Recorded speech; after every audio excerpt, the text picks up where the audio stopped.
हम जो चीज पढ़ते हैं, we study the standing sound wave. Organ pipe में we study the standing sound wave. Standing sound wave के बारे में हम इसमें क्या करते हैं, डिस्कस करते हैं, राइट। तो स्टैंडिंग साउंड वेव कैसे प्रोड्यूस होती है कि सिंपल सा हम स्टैंडिंग साउंड वेव को ऐसा बोल सकते हैं कि standing wave can be produced in organ pipe, can be produced in organ pipe, produced in organ pipe, right? If its wavelength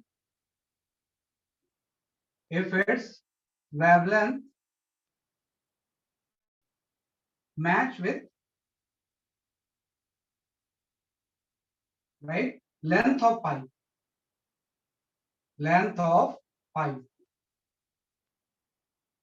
है ना, condition known as a resonance, इसी कंडीशन को हम क्या बोलते हैं सके, आपका रेजोनेंस की कंडीशन हम इसे बोलते हैं, है ना। तो ये आपका होता है standing wave can be produced in organ pipe, it's wavelength match with the length of pipe, condition को हम क्या बोलते हैं सके, आपका रेजोनेंस कंडीशन ये होता है। तो जो ऑर्गन पाइप है एक्चुअली में दो तरह का होता है कि जब भी मैं ऑर्गन पाइप की बात करूंगा ना, तो ऑर्गन पाइप की हम दो कैटेगरी में इसको क्या कर सकते हैं, डिवाइड कर सकते हैं। जो ऑर्गन पाइप है इसकी दो कैटेगरी होगी। एक तो ऑर्गन पाइप जो होता है इसको हम बोलते हैं क्लोज्ड ऑर्गन पाइप। तो पहले हम क्लोज्ड ऑर्गन पाइप के बारे में हाँ, या इसको पहले कैटेगराइज कर लो आप कि भाई ऑर्गन पाइप की दो कैटेगरी होती है ना। एक तो आपका होता है क्लोज्ड ऑर्गन पाइप और दूसरा होता है जैसे कि आपका ओपन ऑर्गन। दूसरा ऑर्गन पाइप जो होता है इसको हम क्या बोलते हैं जैसे कि आपको ओपन ऑर्गन पाइप, राइट। तो क्लोज का मतलब ये होता है कि इसका एक and close, open organ pipe का एक एंड क्या होता है जैसे कि आपका क्लोज होता है, और ओपन ऑर्गन पाइप में इसके दोनों एंड ओपन है ना। कि क्लोज ऑर्गन पाइप में एक एंड क्या होगा जैसे कि आपका क्लोज होगा, और ओपन ऑर्गन पाइप में इसके दोनों एंड क्या होते हैं जैसे कि आपके ओपन। तो जो भी आपके पाइप टाइप इंस्ट्रूमेंट होते हैं, लाइक फ्लूट हो गया है ना, और भी जो जिसमें पाइप यूज होता है, वो सारे ऑर्गन पाइप के कंसेप्ट में वर्क है कि सारे का जो मेन कंसेप्ट है वो क्या है आपका ऑर्गन पाइप। तो वन बाय वन पढ़ेंगे। तो सबसे पहले हम आते हैं क्लोज्ड ऑर्गन पाइप। तो क्लोज्ड ऑर्गन पाइप में किस तरह से स्टैंडिंग वेव प्रोड्यूस होती है, तो वन बाय वन अगर हम यहाँ पे स्टार्ट करें तो सबसे पहले हम closed organ pipe, we study the closed organ pipe, हाँ ये हम पढ़ते हैं। We start with the closed organ pipe.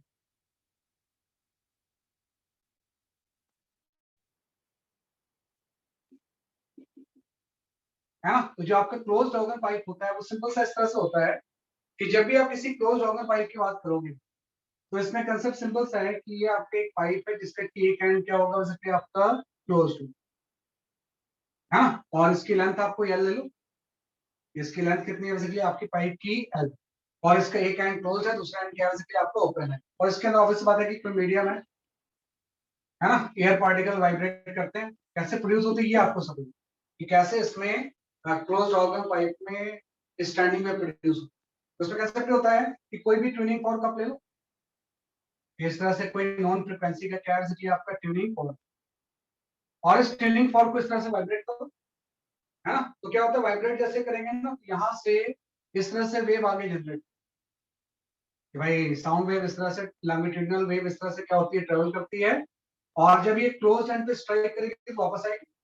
तो डिस्टरबेंस किसी बी से लेफ्टवर्ड जा रहा है, और फिर ये डिस्टरबेंस आपका वापस आए, है ना। कि फिर ये डिस्टरबेंस जो होगा इस तरह से क्या होगा जैसे कि आपका वापस आए, कि जिस वेलोसिटी से डिस्टरबेंस गया था उसी v वेलोसिटी से डिस्टरबेंस क्या होगा जैसे कि आपका वापस है ना। कि v से गया, v से वापस आ गया, और ये दोनों सुपर इम्पोज होंगे। तो आपने पढ़ा था कि स्टैंडिंग वेव कब प्रोड्यूस होती है, ऐसी दो वेव जिसका की फ्रीक्वेंसी सेम हो और एम्पलीट्यूड सेम हो। जब ये दोनों सुपर इम्पोज होंगे तो इसमें क्या प्रोड्यूस हो जाएगी, स्टैंडिंग वेव।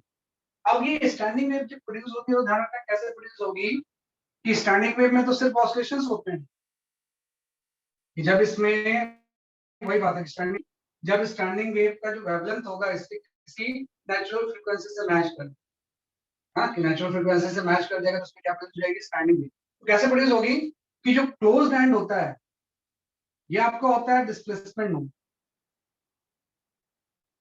है ना, कि जो क्लोज्ड एंड होगा इसको हम बोलेंगे डिस्प्लेसमेंट नोड, है ना, क्योंकि यहाँ पे जो पार्टिकल होगा वो तो वाइब्रेट करेगा नहीं, इसके बीच के जो वाइब्रेट होंगे अलग अलग फ्रीक्वेंसी और एम्पलीट्यूड से वाइब्रेट, है ना, कि जब स्टैंडिंग वेव जनरेट हो जाएगी दोनों के सुपर पोजिशन से, तो अलग अलग एम्पलीट्यूड से बीच के पार्टिकल क्या करेंगे, इस तरह से ऑसिलेट करेंगे। और जो ये ओपन एंड है, हाँ, किस तरह से जो ओपन एंड है इसका जो पार्टिकल ऑसिलेट करेगा, ये ओपन एंड पे जो पार्टिकल ऑसिलेट करेगा इसके एम्पलीट्यूड सबसे ज्यादा होगा, है ना, कि ओपन एंड पे जो पार्टिकल ऑसिलेट करेगा इसका जो एम्पलीट्यूड हो जाएगा वो कितना हो जाएगा, सर आपका 2s का, है ना, तो जो इसका ओपन एंड होगा ये आपका डिस्प्लेसमेंट एंटी नोड है ना, ये आपका हो जाएगा सर आपका डिस्प्लेसमेंट एंटी, ये आपका हो जाएगा डिस्प्लेसमेंट एंटी, तो ये आपका हो गया डिस्प्लेसमेंट नोड। और ओपन एंड पे क्या आ गया सर आपका डिस्प्लेसमेंट एंटी, इसका एम्पलीट्यूड जो हो जाएगा वो कितना हो जाएगा सर आपका 2s, है ना, तो इस तरह से स्टैंडिंग वेव जनरेट होती है।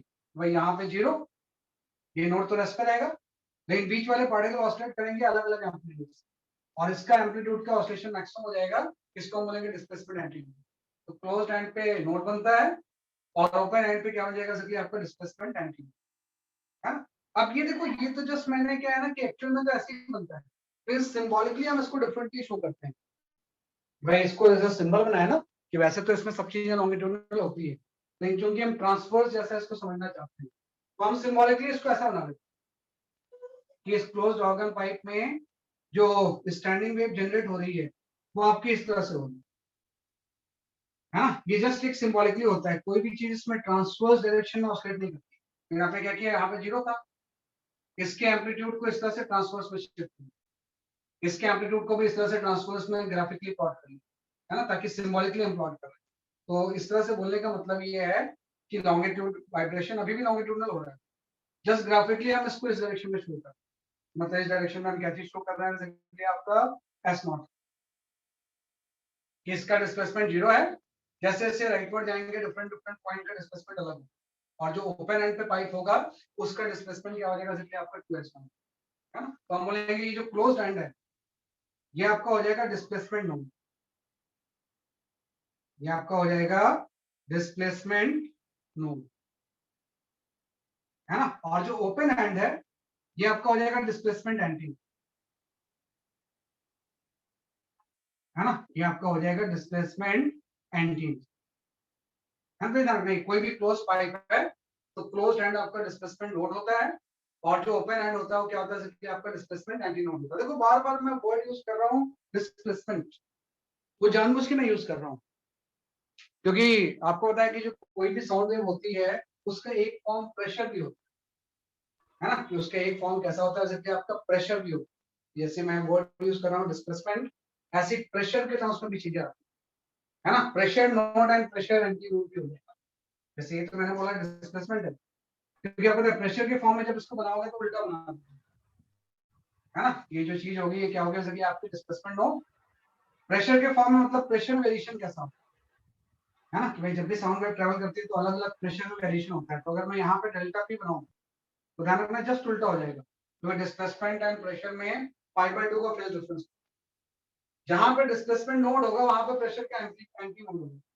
मतलब प्रेशर के फॉर्म में जस्ट उल्टी होगी, है ना, तो जहां पे डिस्प्लेसमेंट का नोड होगा यहाँ पे प्रेशर का क्या हो जाएगा, सर आपका एंटी, और जहां पे डिस्प्लेसमेंट का एंटी नोड होगा यहाँ पे प्रेशर का नोड, है ना, यहाँ पे प्रेशर का क्या हो जाएगा, इसलिए आपका नोड हो जाएगा, है ना, तो ध्यान रखना इसमें कि ये डिस्प्लेसमेंट नोड है और इस तरह से अलग अलग पार्टिकल का एम्पलीट्यूड ऑफ वाइब्रेशन क्या है आपका, और इसी को मैंने प्रेशर के फॉर्म में चेंज कर दिया, तो जस्ट इसका उल्टा हो गया। नॉर्मल केस का ध्यान रखना कि ये वाला ही ज्यादा होता है, मोस्ट ऑफ द केस में जो होता है वो हम यही वाला बनाते हैं, है ना, कि जो भी चीज हम बनाते हैं किस फॉर्म बनाते हैं, जैसे आपके डिस्प्लेसमेंट के फॉर्म, है ना, इस फॉर्म में नहीं बनाते हैं प्रेशर के फॉर्म, फिर ये भी जानना चाहिए आपको कि कई बार अगर प्रेशर के फॉर्म में बनाएंगे तो उल्टा बनाएंगे, जहाँ पे डिस्प्लेसमेंट नोड होता है वहां पे प्रेशर का anti node maximum change in pressure होगा, और जहां पे आपका डिस्प्लेसमेंट का एंटी नोड होगा वहां पर प्रेशर का क्या हो जाएगा, इसलिए आपका नोड, है ना, तो इस तरह से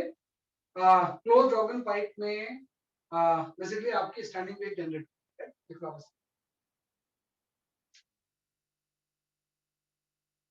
सर जहाँ पे डिस्प्लेसमेंट एंटी नोड है वहाँ पे आपने एम्पलीट्यूड 2s0 लिख रखा है। हाँ, वहां पे मैक्सिमम होगा वो 2s0 हो जाएगा, क्योंकि स्टैंडिंग वेव का जो एम्पलीट्यूड होता है नॉर्मल अलग अलग वेव के डबल होता है ना, है ना। कि भाई जब स्टैंडिंग वेव की मैं इक्वेशन लिखूंगा मैं इसको ऐसे लिख दूंगा, s equal to 2s0 cos kx sin omega. तो इसका स्टैंडिंग वेव का जो एम्पलीट्यूड होता है वो 2s0, मैक्सिमम जो 2s0 अगर इंडिविजुअल वेव का s0। ये आपका ये तो जस्ट मैंने बताया कि जस्ट सिंपल है, लेकिन आपको बताया कि इसमें जो स्टैंडिंग वेव जनरेट होगी इसके बहुत सारे मॉड पॉसिबल है ना। तो सिंपल सा हम हो सकते हैं कि बेसिकली आपके इसमें कौन कौन से मॉड ऑफ ऑसिलेशन पॉसिबल है। हम सबसे पहले यहाँ पे लिखते हैं मॉड ऑफ ऑसिलेशन। तो कितने तरह से इसमें जो स्टैंडिंग वेव है वो जनरेट हो सकती है ना। उसी को हम बोलते हैं बेसिकली आपका mod of oscillation, mod of oscillation. भाई कितने तरह के ऑसिलेशंस इसमें जनरेट है ना, कि we call it as a mode of oscillations. जो इसमें ऑसिलेशन जनरेट होगी उसके डिफरेंट डिफरेंट मॉड बेसिकली आपके क्या हो, है ना। साधारण मॉड ऑफ ऑसिलेशन जब भी हम डिस्कस करेंगे तो मॉड ऑफ ऑसिलेशन में जस्ट आपको ये आ जाएगा कि सबसे फंडामेंटल जो है वो मैंने प्रूव किया। फंडामेंटल में ये हो जाएगा कि अगर कोई भी इस तरह से आपका ऑर्गन पाइप है ना, तो ऑर्गन पाइप में जो क्लोज्ड एंड होगा उस पे आपका डिस्प्लेसमेंट नोड बन गया और यहाँ पे एंटी नोड बन गया, ये फंडामेंटल मोड होगा।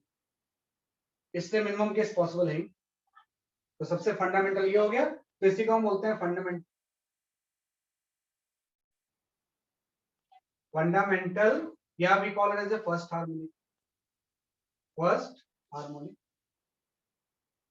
है ना। ये फंडामेंटल या फर्स्ट हार्मोनिक हो गए ऐसे। लेकिन आपको पता है कि बीच में एक और नोड भी तो बन सकता था। इस तरह से जब वाइब्रेशंस जब उससे मैच करेगा तो किससे मैच करेगा आपको क्या पता है। मैं इसकी फ्रीक्वेंसी से किसी भी नेचुरल फ्रीक्वेंसी से मैच करेगी, किस मॉड का वाइब्रेशन होगा वो हम नहीं जानते। यही तो सेट ऑफ नेचुरल फ्रीक्वेंसी है ना। कि मॉड ऑफ ऑसिलेशंस की अगर हम बात करें तो बीच में हम एक और नोड बना सकते हैं। भाई यहाँ तो नोड बन गया, बीच में एक और नोड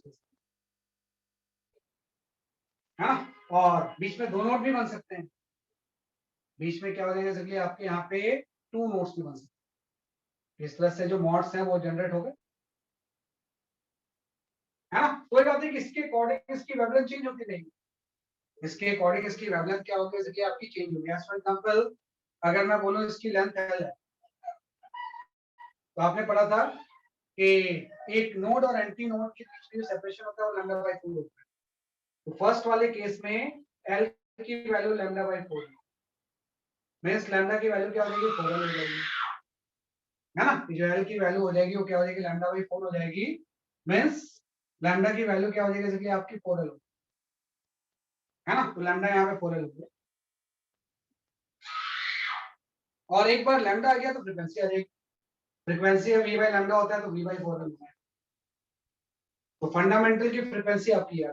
इस केस में अगर हम देखें सेकंड केस में तो आपको पता है ये लैम्डा बाय 2 होगा और ये लैम्डा बाय 4 होगा, दोनों को ऐड कर देंगे तो यहाँ से जो आपकी एल की वैल्यू होगी वो आपकी 3 लैम्डा बाय हाँ lambda by 2 plus lambda by 2 3 lambda by 4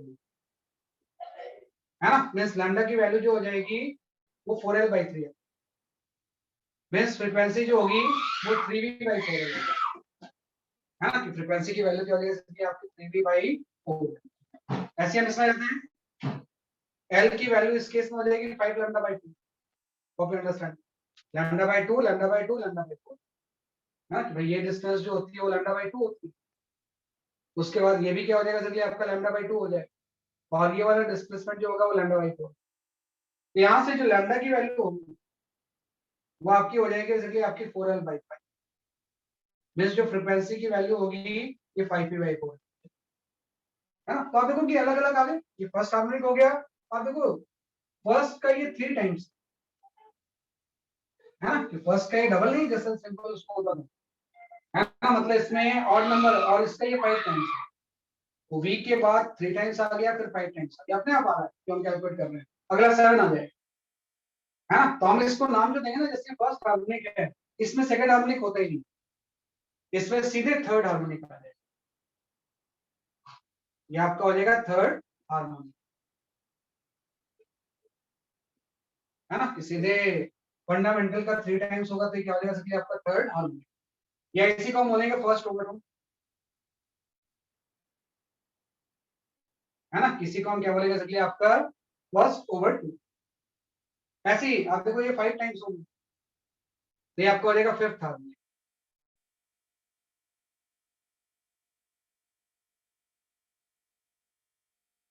है ना, फिफ्थ हार्मोनिक या सेकंड ओवरटोन,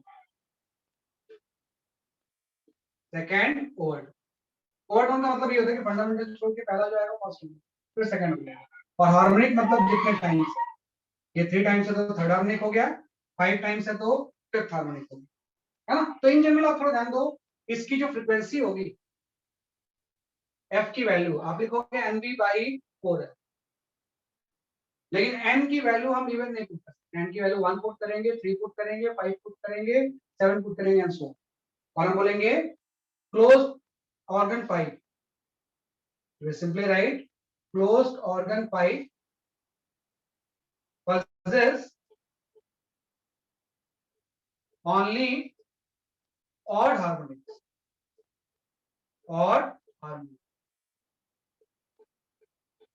है ना। ये जो क्लोज ऑर्गन पाइप होगा ये हमेशा क्या पोजेस करेगा, जैसे कि आपको ऑड हार्मोनिक्स पोजेस, इसमें इवन होगा ही नहीं, है ना। तो क्लोज ऑर्गन पाइप का ये फॉर्मूला आ गया NB/4L, लेकिन n की वैल्यू हमेशा हम क्या पुट करेंगे, जैसे कि आपका ऑड, और इसमें v साउंड की वेलोसिटी हो जाएगी, है ना, कि v जो होगी वो क्या हो जाएगा, जैसे कि आपकी वेलोसिटी ऑफ साउंड, तो वेलोसिटी ऑफ साउंड दिया है तो ठीक है, नहीं तो इसका फॉर्मूला हम जानते हैं लैप्लेस करेक्शन से, ये गामा RT बाई एम, है ना, कि v जो इसमें है वेलोसिटी ऑफ क्या होता है साउंड, तो अगर क्वेश्चन में वेलोसिटी ऑफ साउंड दिया हुआ तो ठीक है, नहीं तो हम इसको लैप्लेस करेक्शन से लिख गामा RT बाई एम, तो ये कंसेप्ट है कि भाई कैसे ये फॉर्मूला है, ये इंपॉर्टेंट अपने आप आ रहा है, V/4L 3V/4L 5V/4L, तो हम बोलेंगे इसमें इवन होते ही नहीं, है ना, सिर्फ ऑड हार्मोनिक्स होते हैं, है ना, एक एक छोड़ के हार्मोनिक्स नहीं होते हैं, राइट, उसको कैसे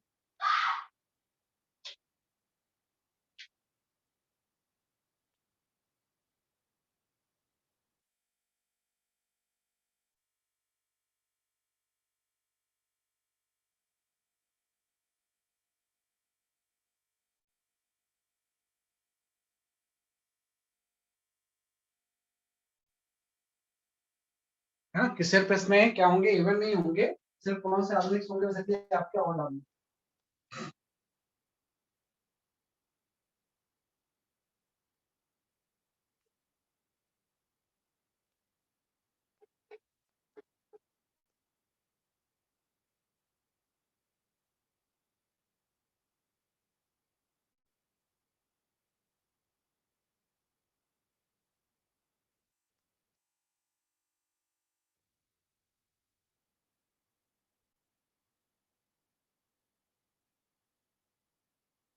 या कर है ना। तो ये तो हो गया क्लोज ऑर्गन पाइप, ऐसे में जाते हैं, we come to the open organ pipe, है ना, कि जो क्लोज ऑर्गन पाइप है उसी का जो काउंटर पार्ट है वो आपको हो जाएगा वो ओपन ऑर्गन, है ना। जो नेक्स्ट चीज हम इसमें पढ़ते हैं, we study the open organ pipe, है ना, क्लोज ऑर्गन पाइप के फॉर्मूला NP/4L आ गए, हम आ जाते हैं यहाँ पे ओपन ऑर्गन पाइप,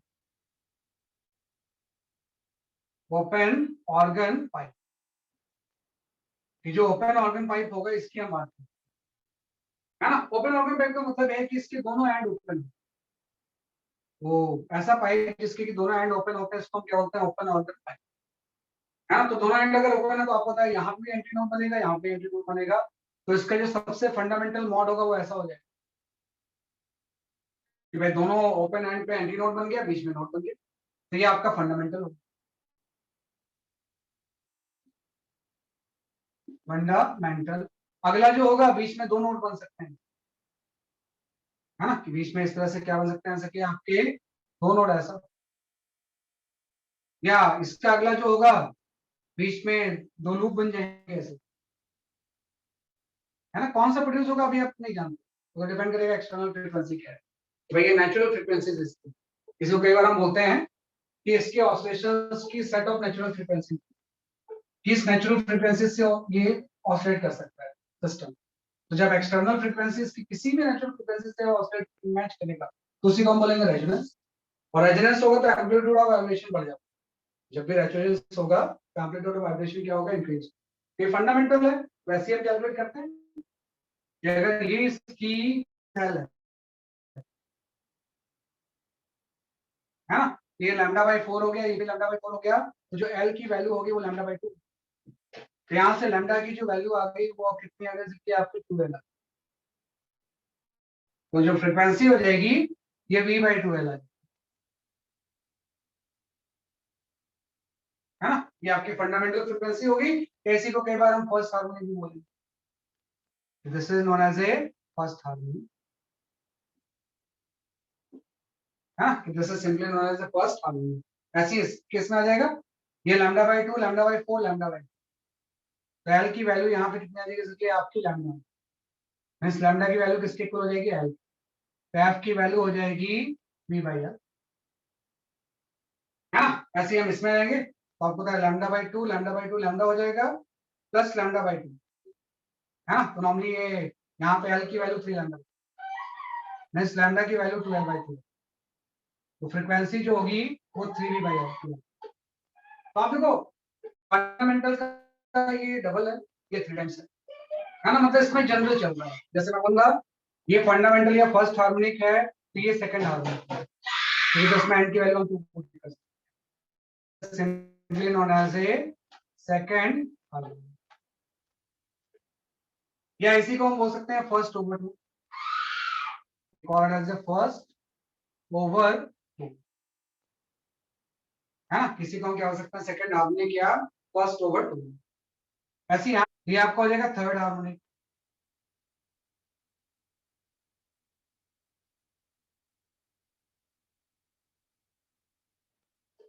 या इसको हम बोलेंगे second overtone, second overtone. तो देखो कितने टाइम्स हैं, सेकंड हो जाएगा 3 टाइम्स, थर्ड हार्मोनिक हो जाएगा। उसको हार्मोनिक से मतलब है, ओवरटोन से मतलब नहीं है। ओवरटोन तो क्या है, इसको छोड़ा अगली जो फ्रीक्वेंसी आएगी वो फर्स्ट ओवरटोन हो जाएगी, चाहे वो डबल हो चाहे 3 टाइम्स। उसका अगला जो आएगा वो सेकंड हो जाएगा, चाहे वो 3 टाइम्स हो चाहे 5 टाइम्स। हाँ, तो ओवरटोन सिंपली हम इस तरह से काउंट। हाँ, तो इन जनरल हम बोल सकते हैं कि अगर कोई ओपन ऑर्गन पाइप है तो उससे जो फ्रीक्वेंसी होगी वो आपकी हो जाएगी एन डी बाई, है ना। और एन की सारी वैल्यूज होगी, एन स्क्वायर हो जाएगा 1 2 3 4 एंड सो। तो हम बोलेंगे कि जो ओपन ऑर्गन पाइप है possess all frequencies, it possess all frequencies है ना। जो ओपन ऑर्गन पाइप है ये सारी फ्रीक्वेंसीज possess है ना, सिर्फ इसमें और नहीं होते हैं बल्कि इवन एंड ऑड सारी फ्रीक्वेंसी क्या करेगा, आपका possess। दो तरह की फ्रीक्वेंसी होगी, एक तो आपका क्लोज्ड हो गया, दूसरा कैसा हो गया, जैसे आपका ओपन यहाँ कर सकते हैं,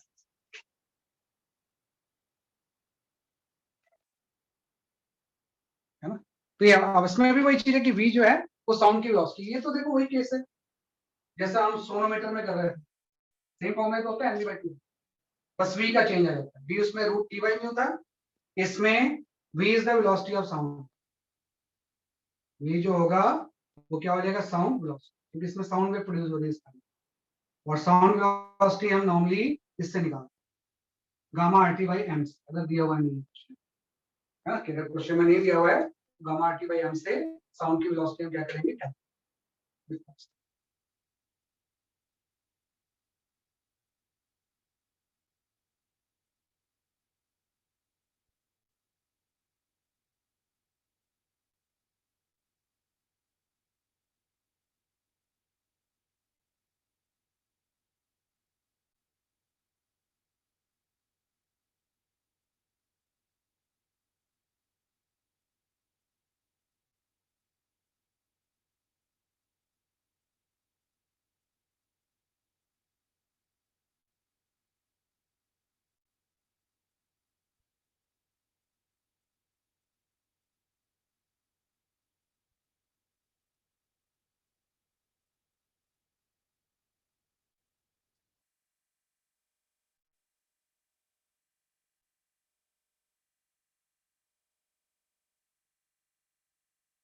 हाँ, तो ये आपका थोड़ा सा फंडामेंटल मैंने ओपन एंड क्लोज के बारे में किया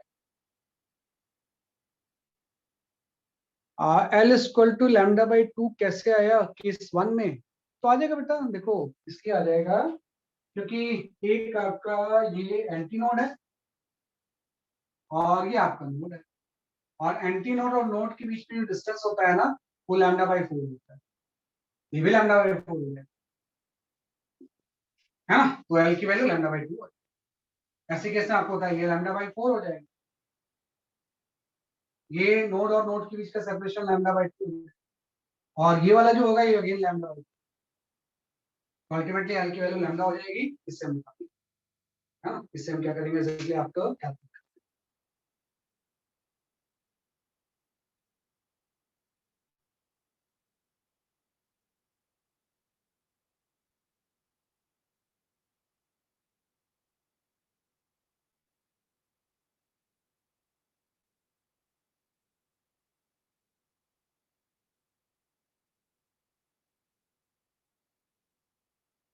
तो इस तरह से इसके क्वेश्चन फॉर्मेट है। तो फॉर्मूला एक दो ही है जिसके ऊपर आप पूरे न्यूमेरिकल्स क्या होंगे बेस्ड होंगे।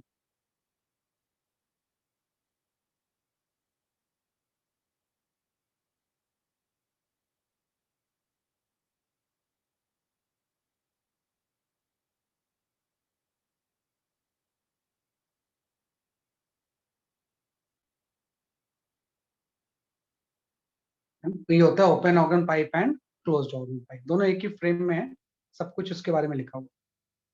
ठीक है नी? तो अब मैं एक न्यूमेरिकल आपको देता हूँ, उसको आप अटेंड करो, है ना, based on the organ pipe.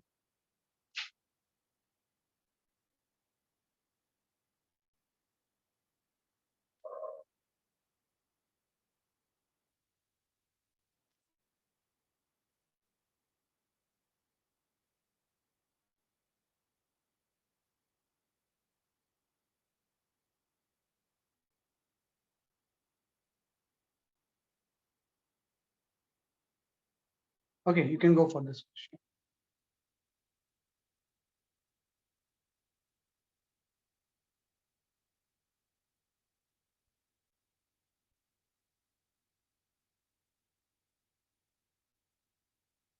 जहां पे वाटर होगा वो क्लोज्ड हो जाएगा।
Suhana, your answer is correct.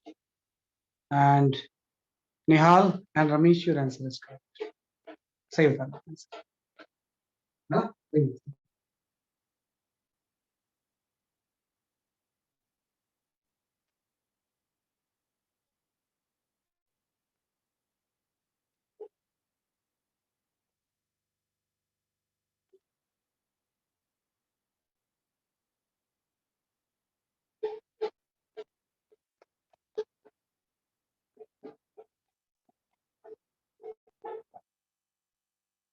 ठीक है, चलो मैं एक्सप्लेन करता हूँ इसे, है ना? आई एक्सप्लेन दिस क्वेश्चन, इसका है ना, D for Delhi option is correct, है ना? D for Delhi option is correct.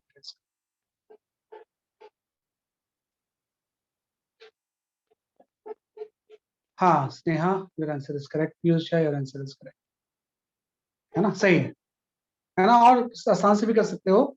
मैं इसको थोड़ा सा लेंदी तरीके से करूँ. मैंने बोला भाई इस तरह से, है ना, इसको अगर मैं एक्सप्लेन करूँ तो यहाँ पे आपका एक इस तरह से कोई पाइप है और ये वाटर में इसमें सबमर्ज, है ना? और इतना सबमर्ज है कि इसका ये डिस्टेंस जो है वो 25 सेंटीमीटर, है ना? और ये ट्यूनिंग फॉक्स के साथ ये रेजोनेंट, मतलब ट्यूनिंग फॉक्स की फ्रीक्वेंसी जो है ना, इसकी नेचुरल फ्रीक्वेंसी से मैच, किससे मैच कर रही है पता नहीं, किसी एन से कर रही होगी, है ना? इसकी जो भी फ्रीक्वेंसी है ट्यूनिंग फॉक्स की जो फ्रीक्वेंसी से दी हुई है दैट इज 1750 हर्ट्ज, ये इसके किसी एन से मैच कर रही है. तो आप लिखो एन बी बाई 4, एल की जगह पे आपका जो लेंथ है वो 25 हो जाएगा. क्लोज डॉगर पाइप है ना, है ना? कैन बी बाई 4 लेंथ से मैच कर रहे थे, क्या हो जाएगा? क्लोज हो जाएगा. अब आपने क्या किया, इसको और ऊपर उठा दिया, है ना? ऊपर उठा के लेंथ ऑफ द कॉलम बढ़ा, है ना? लेंथ ऑफ द कॉलम अगर आपने बढ़ा दी, सपोज आप आपने इसकी लेंथ ऑफ द कॉलम किसी एल से कर दी या एक्स से आपने इसको ऊपर कर दिया. ये तो पूछा है कि कितना एक्स से ऊपर कर दें ताकि फिर से इससे मैच कर दें. ये तो 25 था, आपने एक्स से और बढ़ा दिया, है ना? तो सेम अब इसके अगले से मैच करेगा, लेकिन अगले में ध्यान रखना, अगर ये एन है तो ये n+2 हो जाएगा, n+1 नहीं होता, तो इसमें ऑड नहीं होता है, इवन नहीं होता है इसमें. तो जो भी n है, थर्ड है, थर्ड के बाद 5 होने, सेवंथ है, सेवंथ के बाद 9 आ जाएगा, तो यहाँ पे n+2, है ना? इंटू v बाई आपका 4 इंटू एल प्लस एक्स, है ना? 4 इंटू क्या हो जाएगा देखिए आपका एल प्लस एक्स, है ना? तो ये हम कर लेंगे. और थोड़ा ध्यान दो आप इसमें कि भाई अगर हम इसको बहुत सिंपली सोचें ऐसे, इसमें तो थोड़ा सा एक्स की कॉम्प्लिकेशंस आ गई हैं, है ना। वैसे यहाँ से आ ही जाएगा, है ना। v की वैल्यू उसने दे रखी है, ये जो v की वैल्यू है ना 350 है, तो v 350 आपको दे रखा है ना। तो आ गया आंसर आपको, v की वैल्यू 350 पुट करोगे तो यहाँ से n आ जाएगा, n की वैल्यू यहाँ पुट करोगे आपका x की वैल्यू हो जाएगी, तो x की वैल्यू 10 सेंटीमीटर है। x जो होगा वो कितना हो जाएगा सर, ये आपका 10, है ना। x की वैल्यू फ्रीक्वेंसी सेम ही रहेगी, बताओ फ्रीक्वेंसी सेम ही रहेगी क्या चीज। सर, फ्रीक्वेंसी नेक्स्ट केस में भी सेम। हाँ फ्रीक्वेंसी सेम रहेगी, वो इसको उसने बोला है कि भाई इसी ट्यूनिंग फॉर्क से फिर से अरेंजमेंट्स करो, मतलब इसकी फ्रीक्वेंसी पहले इससे मैच कर रही थी, अब इसकी फ्रीक्वेंसी इससे मैच, क्योंकि लेंथ बढ़ा है तो ऑर्डर ऑफ एन भी बढ़ गया, फ्रीक्वेंसी सेम ही रहेगी, है ना। तो एक तो तरीका ये था, दूसरा एक तरीका है कि आपको ध्यान दो कि सिंपल अगर मैं सोचूं कि पहले ऐसा था, मुझे नहीं पता कि कौन सा है, तो अब उसका अगला होगा, तो अब ये चीज ऐसे हो जाएगी, एकदम सिंपल डायग्राम से अगर सोचो, है ना। कि सिंपल अगर हम डायग्राम से सोचे पहले ऐसा था, अभी ऐसा हो जाएगा, है ना। तो मतलब x की वैल्यू आप थोड़ा ध्यान दो कि ये चीज होती है, आप बोलते हो λ/4, और ये जो होती है कितना हो जाती है, जैसे कि आपकी λ/2 3 λ/4, है ना। तो जो x की वैल्यू होगी वो कितनी हो जाएगी, λ/2 कितनी हो जाएगी, उससे भी निकाल सकते थे, लेकिन ये ज्यादा अच्छा है, इसको मतलब करो, है ना। इस करना ज्यादा, तो सेम कर लेंगे ऐसे, इससे प्रॉपर आंसर आ जाएगा। x की वैल्यू कितनी आ जाएगी 10, ऐसा कर सकते हैं। ये आपका, है ना। इसी को कई बार हम रेजोनेंस ट्यूब भी बोलते हैं, है ना। तो इस तरह से क्वेश्चन, तो 10 सेंटीमीटर एकाग्र जैन आपका आंसर सही है ना। एकाग्र Jain your answer is correct. हो गया, नेक्स्ट की वैल्यू जो होगी वो आपकी 10 सेंटीमीटर।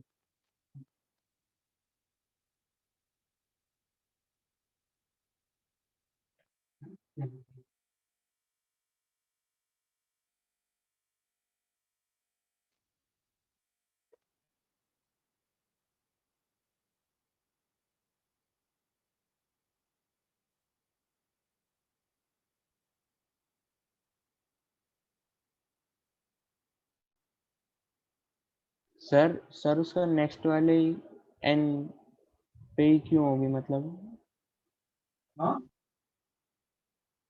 सर उसकी जो नेक्स्ट की एन की वैल्यू है उसी पे क्यों होगी। वो बोला है क्वेश्चन में, लिखा हुआ है बेटा, क्वेश्चन एक बार देखो कि पहले जिससे मैच कर रहा था इससे, जब हम ऊपर उठा के फिर से मैच करें, मतलब एन के बाद अगला हार्मोनिक n+2 को है, बीच में एक n+1 नहीं होगा ना, जैसे थर्ड था, थर्ड के बाद सीधे पाइप लगे, तो इसलिए n में 2 ऐड। सर एन -2 भी तो हो सकता है। नहीं n-2 नहीं हो सकता, क्योंकि लेंथ हम बढ़ा रहे हैं ना, यहाँ पे लेंथ बढ़ रहा है तो ऑर्डर बढ़ेगा। अगर लेंथ कम होता है, इसको और अंदर सबमर्ज कर देते कम होता, तभी तो रेशियो सेम रहेगा, है ना। समझ लो, लेंथ हम बढ़ा रहे हैं, इसको ऊपर उठा रहे हैं, तो कॉलम की लेंथ बढ़ रही है, अगर ये चीज बढ़ रही है तो ये ऑर्डर भी बढ़ रही है, अगर ये चीज कम होती है और अंदर ले जाती है, तो ये चीज कम है,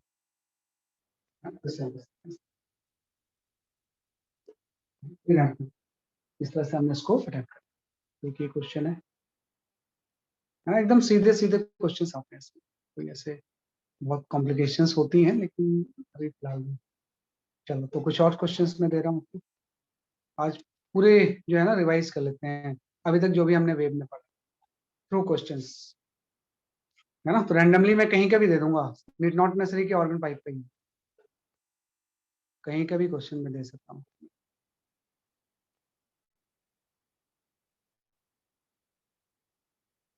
okay, can go for this question.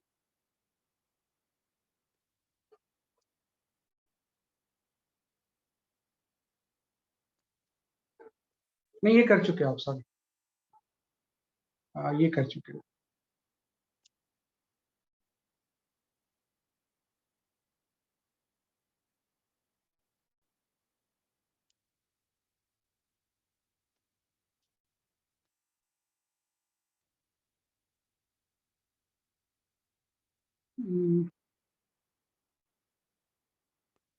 you can go for this question.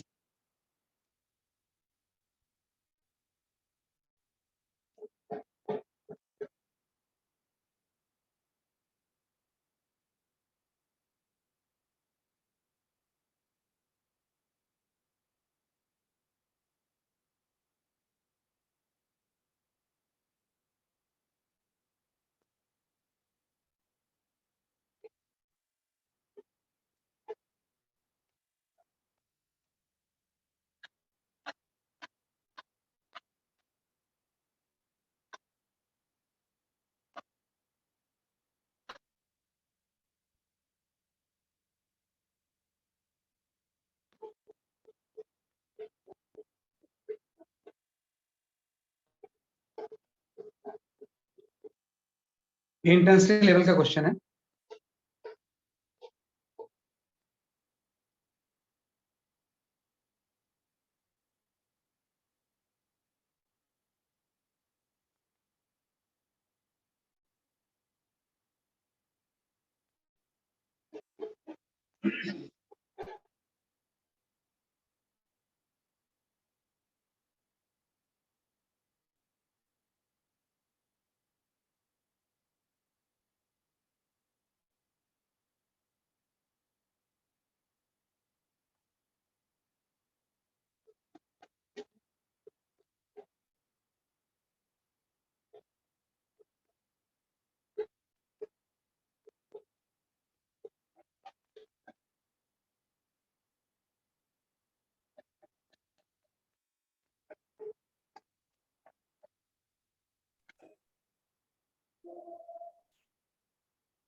हाँ, सक्षम, योर आंसर इज करेक्ट। रचित कुमार, योर आंसर बिल्कुल सही आंसर है आपने। अगर फॉर्मूला याद होगा तो हम कर लेंगे इसे।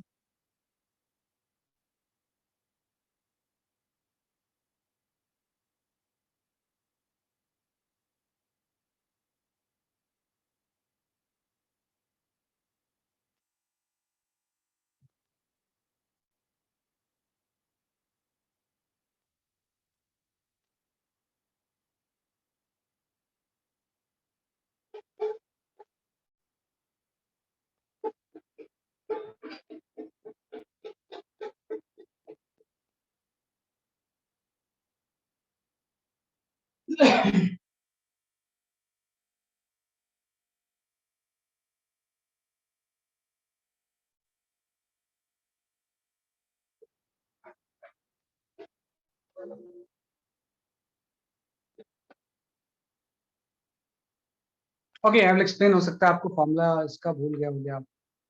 देखो, एक हमने पढ़ा था साउंड लेवल।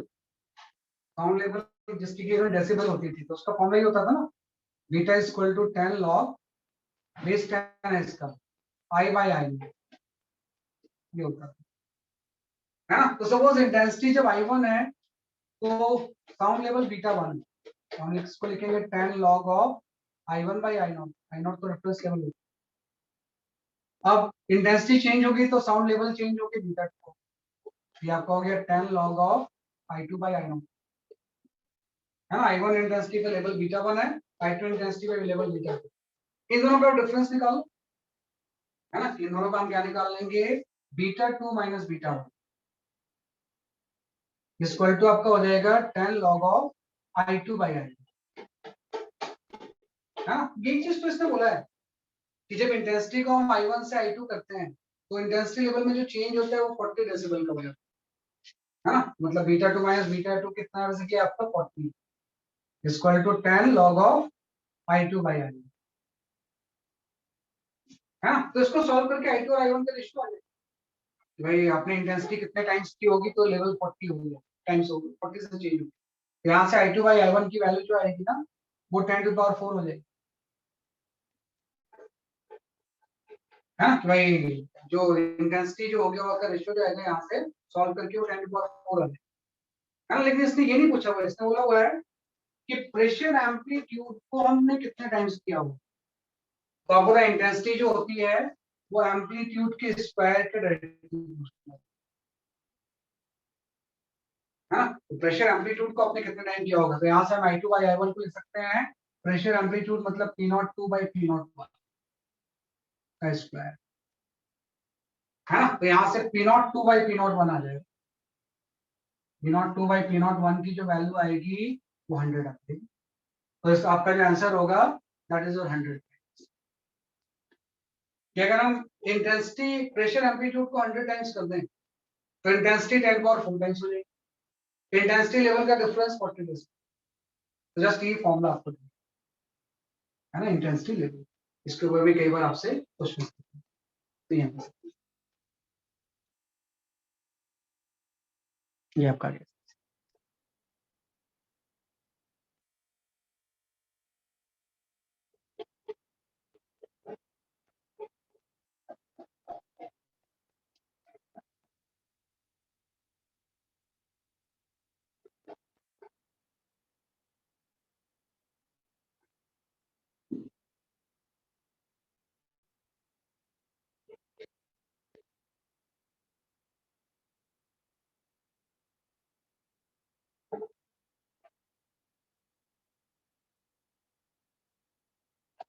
ठीक है, ये आपका।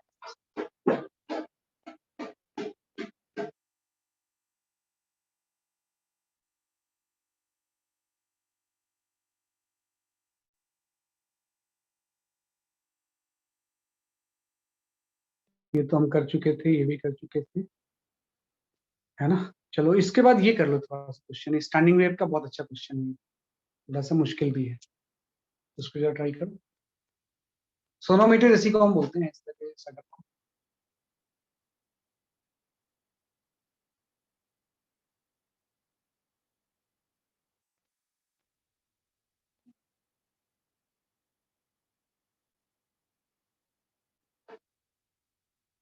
मतलब वेट का पर्पज होगा टेंशन क्रिएट करना।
ओके मैं एक्सप्लेन करता हूँ, थोड़ा सा ना अलग सा क्वेश्चन है।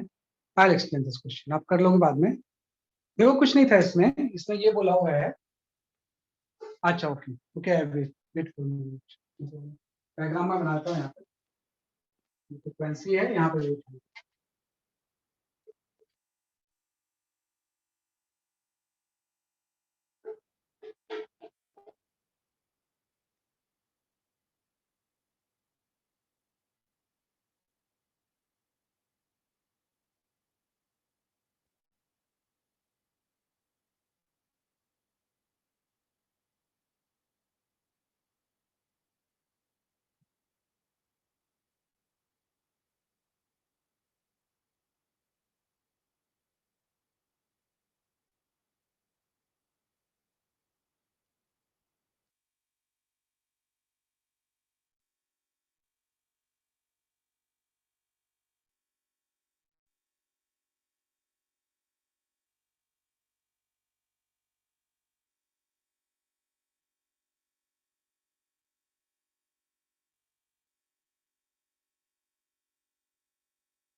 Okay let me check. नहीं ये तो आंसर नहीं आ रहा है। मैं एक्सप्लेन करता हूँ, देखो क्या है। Wait for a minute. ना ये भी आंसर नहीं है, देखो किसका आंसर नहीं है। एक मिनट में आंसर चेक कर लेता हूँ। आंसर नहीं आ रहा है, थोड़ा सा इसको कंसेप्चुअली समझना होगा। तो कुछ नहीं इसमें है कि भाई इस तरह से आपने किसी एफ फ्रिक्वेंसी से वाइब्रेट किया, तो फिक्स है। तो ये किसी इसमें ऑसिलेशंस क्रिएट हो जाएंगे एंड हार्मोनिक्स से मैच करके, वही तो कंसेप्ट होता है।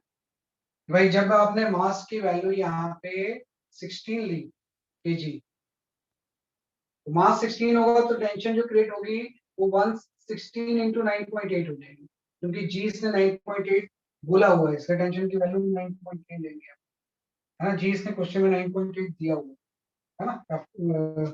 I am doing the same thing. हाँ इसमें 9.8 दिया, इसमें लेंगे तो टेंशन की वैल्यू ये हो जाएगी कितने न्यूटन, है ना। तो जब ये टेंशन इस स्प्रिंग में इतना होता है, तो इसमें जो nth हार्मोनिक्स तो इससे फ्रीक्वेंसी मैच करती है। तो आप लिख लोगे n by 2l under root of T by mu, क्योंकि इसमें जो v होगी वो under root of T by mu. तो t की वैल्यू तो अभी आपने बोला 16 इंटू 9.8 है ना। बाई म्यू की वैल्यू भी इसने दी हुई है, अभी आपको खुद म्यू आपको दिया हुआ है 0.002 kg पर मीटर, है ना। आपको खुद तो अभी इससे मैच कर रहा है। अब आपने इसने क्या किया ना, मास को चेंज करके 16 kg की बजाय इसने 25 kg, तो आपको पता है यहाँ पे चीज बढ़ गई, लेकिन फ्रीक्वेंसी जो है ओरिजिनल जिससे उसको मैच करना है वो तो सेम ही रहेगी। तो आपको पता है ये टर्म अगर बढ़ेगा तो एन को कम होना चाहिए, तभी तो मैच करेगा ये। तो अगर पहले एन से मैच कर रहा था, दोबारा फिर से फ्रीक्वेंसी से कोई दूसरी इसकी एन मैच कर रही है, तो चूंकि ये वाला टर्म तो आपने बढ़ा दिया है, एक प्रोडक्ट तो सेम रहना, तो ये वाला टर्म क्या होगा, कम। और बीच में कोई नहीं है तो एन है तो एन माइनस वन हो जाएगा, इसमें तो सारे हार्मोनिक्स होते हैं। सिर्फ क्लोज ऑर्गन पाइप में ऑड हार्मोनिक्स होते हैं, ये मैच कर जाएगा अब एन माइनस वन से बाई 12, है ना, अंडर रूट ऑफ टी की जगह पे आप 25 तो इससे एन की वैल्यू आ जाएगी, है ना, इससे किसकी वैल्यू आ जाएगी, जैसे आपकी एन, ठीक है। हाँ, एक चीज ध्यान रखना इसमें कि किस एन की हम बेसिकली इसमें बात कर रहे हैं, हाँ, भाई इन दोनों को जब आप सॉल्व करोगे बाकी काम तो कैंसिल हो जाएगी, एन बच जाएगा, भाई किस एन की हम बात कर रहे हैं, हाँ, तो इससे एन आ जाएगा, एन की वैल्यू आप इसे पुट कर देना, है ना, कि एन की वैल्यू हम यहाँ पे पुट कर देंगे तो आपकी वो फ्रिक्वेंसी आ जाएगी, है ना, तो वो क्या आ जाएगा, जैसे आपकी फ्रिक्वेंसी आ जाएगी, तो वो फ्रिक्वेंसी इसमें मेरे पास जो आंसर है वो 350 हर्ट्ज, कि भाई इसकी फ्रीक्वेंसी इसके 350 हर्ट्ज जो है पहले इसके एन से मैच कर रही होगी, जब आपने इसमें टेंशन बढ़ाया तो उसके एन माइनस वन से match, है ना, अब धीरे धीरे वेट आप बढ़ाते जाओगे तो एन माइनस टू आ जाएगी, है ना, एन माइनस थ्री आ जाएगी, लेकिन आपको तो कहाँ तक बढ़ा सकते हो, फर्स्ट हार्मोनिक तक ही तो, है ना, कि फर्स्ट हार्मोनिक के बियॉन्ड तो कुछ भी नहीं आएगा, तो इसमें बोला मैक्सिमम मास कितना आप कर सकते हो, तो मैक्सिमम मास जो भी है फ्रीक्वेंसी है 350, ये इसके फर्स्ट हार्मोनिक से मैच, है ना, कि 1/12 into under root of T by, है ना, कि जब ये धीरे धीरे मान लो ये पहले फिफ्थ था, फिफ्थ से फोर हो गया, फोर से थ्री हो गया, थ्री से टू हो गया, टू से वन, वन की बात तो कुछ भी नहीं होगा ना, तो उस टाइम जो ये टी होगा वो उतना मैक्सिमम मास हम यहाँ पे हैंड कर सकते हैं। तो फर्स्ट पार्ट का आंसर तो फ्रीक्वेंसी इक्वल टू 350 हर्ट्ज आ गया, सेकंड पार्ट में ना यहाँ से टी की वैल्यू, तो टी की वैल्यू से एम जो आता है, आई विल जस्ट एक्सप्लेन, आप एक बार इसको सिंपलीफाई कर लेना, इससे जो आंसर आता है वो आता है आपका 400 kg, भाई 400 kg तक हम हैंड कर सकते हैं, यहाँ से एम की वैल्यू 400,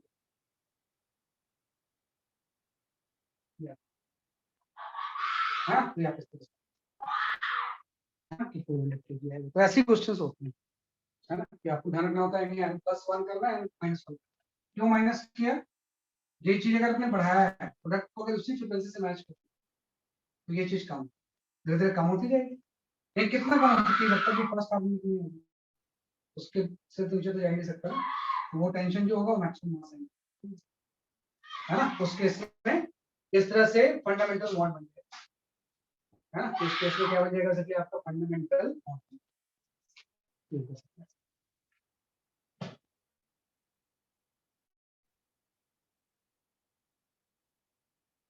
है ना, कैप्टन से आगे, तो ये थोड़ा सा क्वेश्चन है,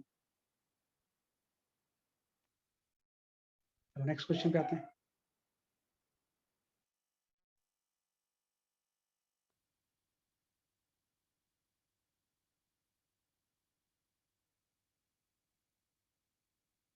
Okay, you can go for this question.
हाँ, काफी लोगों के सही आंसर आ रहे हैं।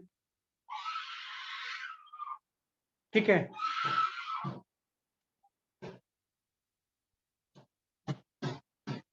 आंसर 350 हर्ट्ज था पिछले क्वेश्चन को एंड 400 kg। यथार्थ आपका आंसर सही है। एकाग्री और आंसर इज करेक्ट।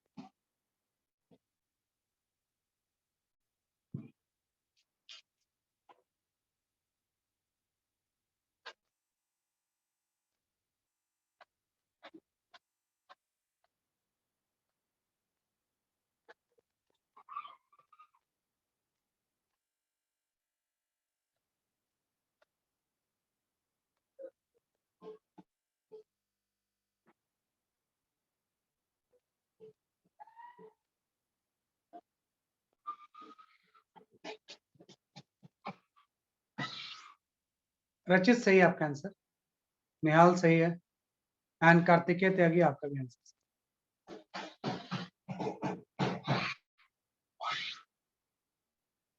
हाँ, पीयूष झा सही है आपका answer.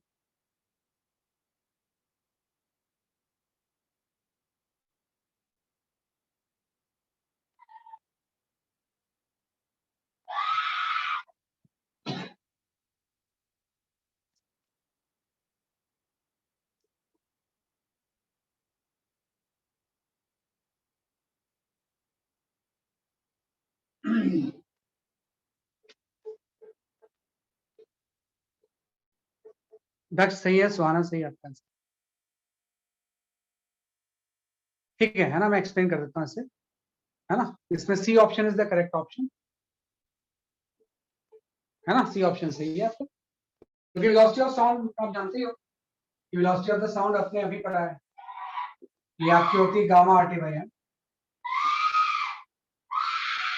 Velocity v1 by v2 जो होगा ना, ये आपका हो जाएगा under root of gamma 1 by gamma 2 into आपका m2 बाई m1, है ना। इनटू क्या हो जाएगा m2 बाई m1, तो गामा 1 गामा 2 यही हुआ है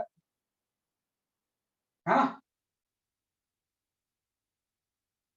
इनटू क्या हो जाएगा m2 बाई m1 हो जाएगा। तो इसमें ये दिया हुआ है हाइड्रोजन का गामा और ये हीलियम का दिया हुआ। मास में भी डिफरेंस आ जाएगा, इसका आप 2 ले लोगे मास, मॉलिक्यूल का मास है ना, और हीलियम का आपका 4, यहाँ से आप सॉल्व करिए। तो सी ऑप्शन भी तक है ना, इससे सी ऑप्शन जो होगा वो क्या होगा, सही, है ना। किसी ऑप्शन सही होगा, है ना, option C will be correct.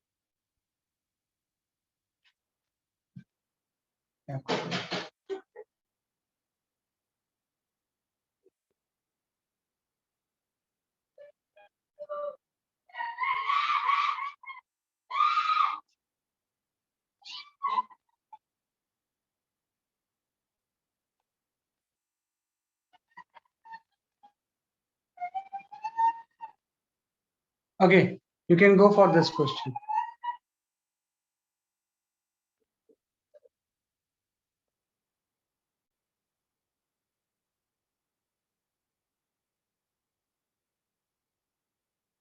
हाँ, दक्ष सही है आपका आंसर।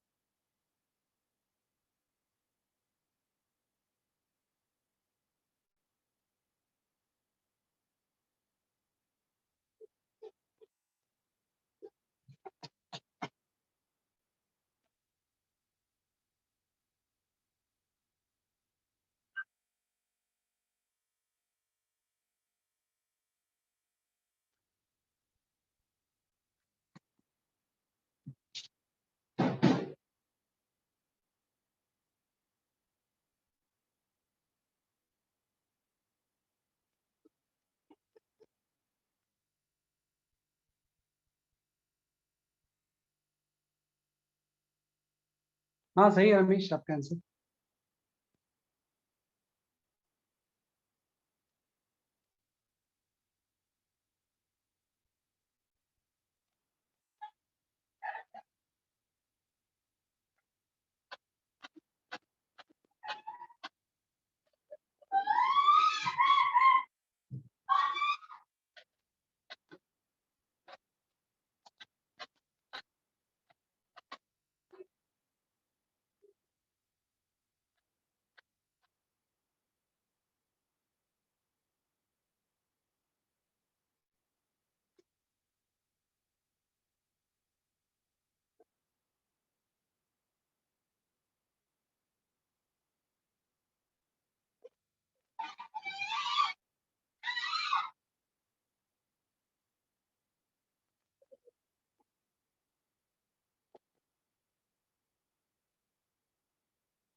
इसका सही आपका आंसर।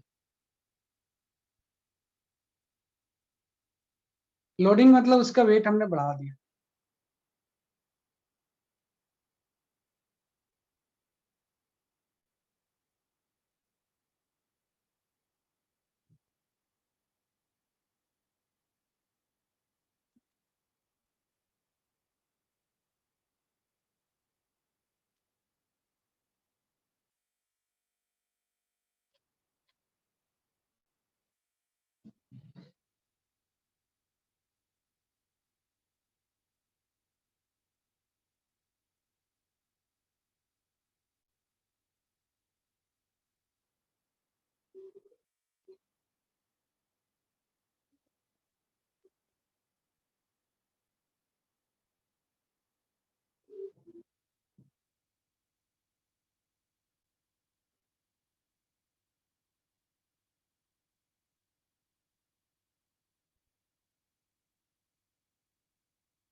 ओके, सही आंसर दे रहे हो आप लोग, है ना। ये आपने काफी किए हुआ है। अरे, दो अलग अलग ऑप्शन आंसर आ गए यार।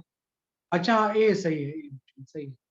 निहाल सही है आपका आंसर, सुहाना सही है, एकाग्र सही सही है ना। कि भाई जब अननोन फ्रिक्वेंसी से हम इसको मैच करते हैं,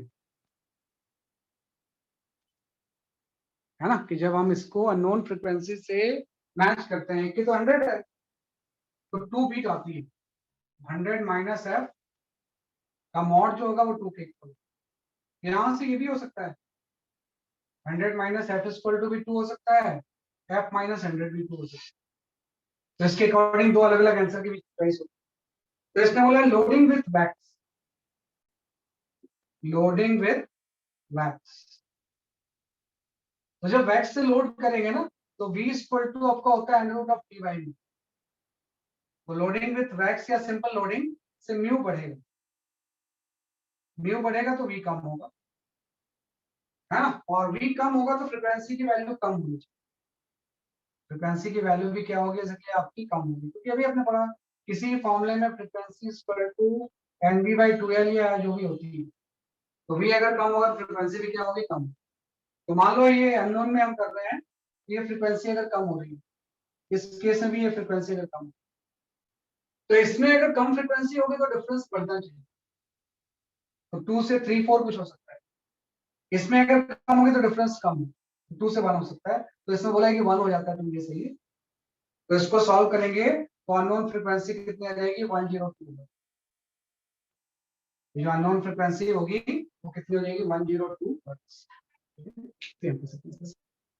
ठीक है ना। तो last question for the day.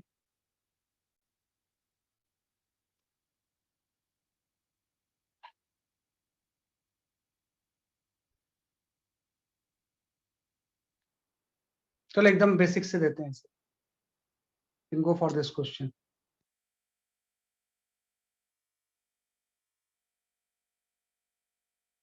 General wave equation से।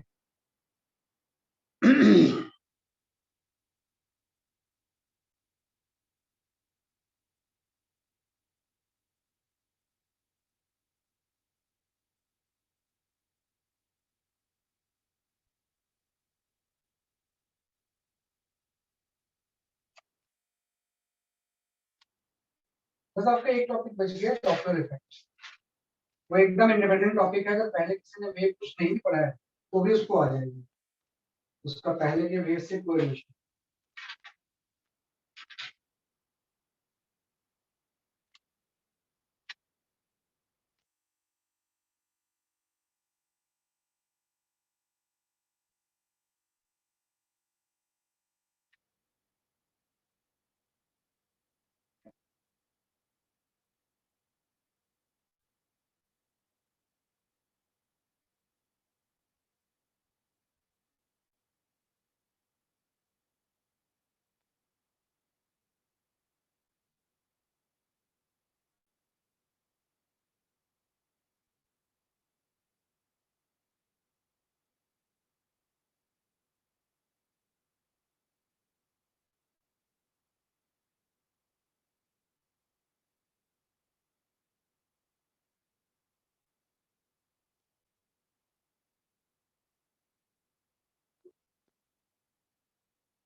हाँ यथार्थ सही है आपका आंसर। सर वो पावर में 2√ABTX होगा। एबीटी एक्स है, सॉरी हाँ वो एक्स नहीं, उसमें एक्स मिस हो गया है एक्चुअली, हैंड रिटन में ये मुश्किल है। √2√ABT इंटू एक्स भी हो, वहां पे एक्स है बेटा सब लोग, इसलिए आपको इतना टाइम लगता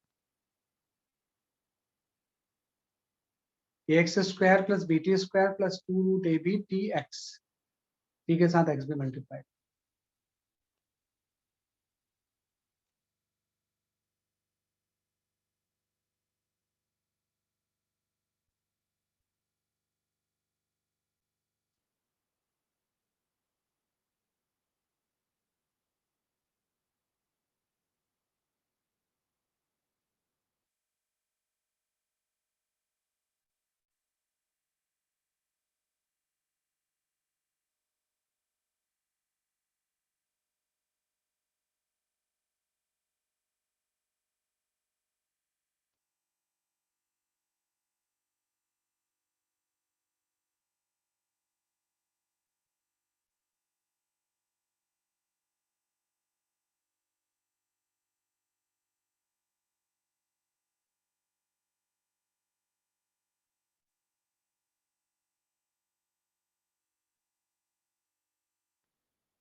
नहीं है, देखो मैं एक्सप्लेन करता हूँ इसे। इसमें कुछ नहीं है, आपको ये जनरल वेव का इक्वेशन है ना, मतलब कोई साइनो हार्मोनिक वेव को कुछ थोड़ी है, कोई भी फंक्शन हो सकता है जिसमें एक्स और टी, ये आपको देगा Y E to the power minus, इस चीज को हम लिख सकते हैं √AX plus √BT whole square. मैंने बोला कि यहाँ पे एक्स है ना, तो ये कोई वेव आ गई। अब देखो बीच में प्लस साइन आया है, प्लस साइन का मतलब होता है कि wave is moving along the negative axis, किस डायरेक्शन में मूव कर रही है हम कर सकते हैं, अलोंग नेगेटिव एक्सिस, है ना, कि नेगेटिव एक्स एक्सिस के अलोंग वेव मूव कर। और दूसरा आपको पता है एक्स का कोफिशिएंट जो होता है वो के होता है, और टी का कोफिशिएंट ओमेगा होता है। मतलब के की वैल्यू √A है और ओमेगा जो है वो √B, तो वेव वेलोसिटी ओमेगा बाई के, तो ये आपका √B/A। वेव जो मूव करेगी कोई हार्मोनिक वेव हो, कुछ नहीं है, किसी भी तरह की वेव, उसकी स्पीड √B/A होगी और नेगेटिव एक्स एक्सिस के अलोंग होगी। तो जस्ट हम ऐसे कर लेते हैं, है ना, आपको इस सर फॉर्म में इसको तो, सर हम इसे डिफरेंशिएट नहीं कर सकते। हाँ वैसे इमेजिन नहीं कर पाएंगे क्योंकि शेप इसका अलग सा होगा, शेप कोई साइनोसॉइडल नहीं होगा, है ना, शेप साइनोसॉइडल नहीं होगा। लेकिन आपको पता है कोई भी फंक्शन जो इस फॉर्म का होता है, function of AX plus minus omega, ये वेव को रिप्रेजेंट करता है। फंक्शन कुछ भी हो सकता है, लॉगरिथमिक, एक्सपोनेंशियल, कुछ भी हो सकता है। तो एक्स के साथ आपका के आ जाएगा और जो आपका टी के साथ है वो ओमेगा, और ओमेगा और के आ गया तो वेव की वेलोसिटी √D/A। सर टी के रिस्पेक्ट में पार्शियली डिफरेंशिएट नहीं कर सकते? वो भी कर सकोगे, तो वो भी कर लोगे आप, उससे भी आ जाएगा, डिफरेंशिएट करके भी होगा। इसका आर्गुमेंट तो कांस्टेंट ही रहता है ना, डिफरेंशिएट करेंगे तो dx/dt है। इसका आर्गुमेंट ये कांस्टेंट है, तो dx/dt यहाँ से वो भी एक है, लेकिन ये ज्यादा अच्छा है, सीधा आप इस फॉर्म में ले आओ। That's all for today। आज के लिए इतनी काफी है, कल हम पढ़ेंगे doctorate, the last topic of the wave as well as 11th class. 11th class का आपका लास्ट, राइट, दैट्स ऑल।